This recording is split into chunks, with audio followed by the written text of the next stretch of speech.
चितळसर मानपाडा येथील महाराष्ट्र नगरचा पुनर्विकास गेली 15 वर्ष रखडला असून विकासकांनी गेल्या 30 महिन्याचे भाडे देखील थकवले असल्याचा आरोप रहिवाशांनी केला। केवळ तारखा देत चालढकल करणाऱ्या विकासांविरुद्ध रहिवाशांनी आता एल्गार पुकारला असून त्यांची व्यथा मांडल्यानंतर आमदार संजय केळकर अधिवेशनात आवाज उठवून पुनर्विकास मार्गी लावण्यासाठी प्रयत्न करणार आहेत। ठाणे शहरामध्ये अशी अनेक उदाहरणं होत आहेत की ज्याच्यामध्ये रहिवासी जे आहे ते केवळ भरडले जात नाही आहेत तर ते देशोधडीला लागत आहेत। 14 वर्ष इमारत बांधली नाही तर काय परिस्थिती होते ते या रहिवाशांचं दुःख जे आहे त्या दुःखावर परत मीठ पण चोळलं जात आहे। कारण की यांनी पैसे पण भरलेले आहेत सेलच्या इमारतीच्या लोकांनी आणि जे मूळ रहिवासी आहेत याच्यामधले 14 वर्षामध्ये 50 जणांचं दुर्दैवी निधन पण झालं आणि त्यामुळे यांच्या मुसक्या बांधल्याशिवाय दुसरं काही नाही।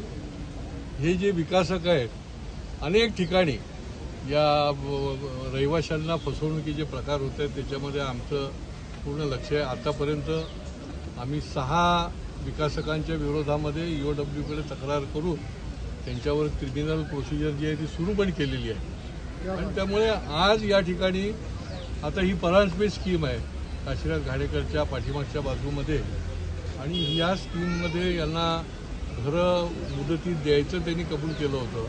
14 वर्षात दिली नाही आणि त्याच्यामुळे आजही निरनिराळ्या माध्यमातून ते धमकवण्याचा देखील प्रयत्न करतायत की तुम्ही आंदोलन केलं तर आम्हाला लोन होणार नाही, तुम्ही अमुक केलं तर आम्हाला हे होणार नाही।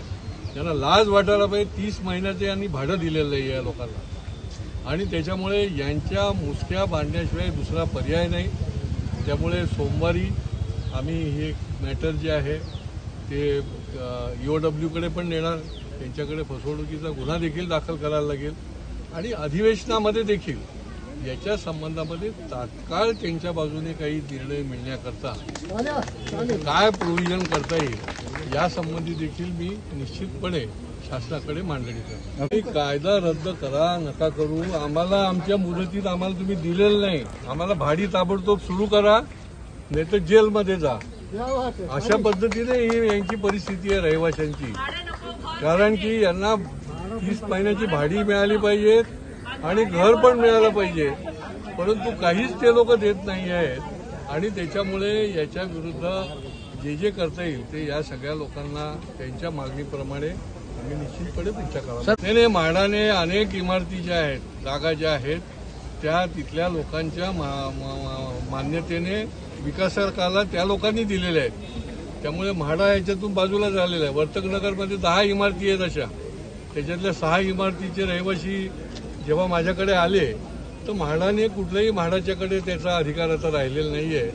तो विकासकांनी त्यांची फसवणूक केलेली आहे आणि त्याच्यामुळे यांच्या मुसक्या बांधणं हे अत्यंत गरजेचं आहे। रहिवासी महत्त्वाचा आहे, त्याला घर वेळेत मिळणं महत्त्वाचं आहे आणि त्याच्यामुळे त्या दृष्टीने पुढची ठोस पावलं ही उचलली जातात। अल्पावधीतच लोकप्रिय झालेला भारताचा बुलंद आवाज आपला Bharat channel subscribe, share, like आणि कमेंट्स करायला विसरू नका।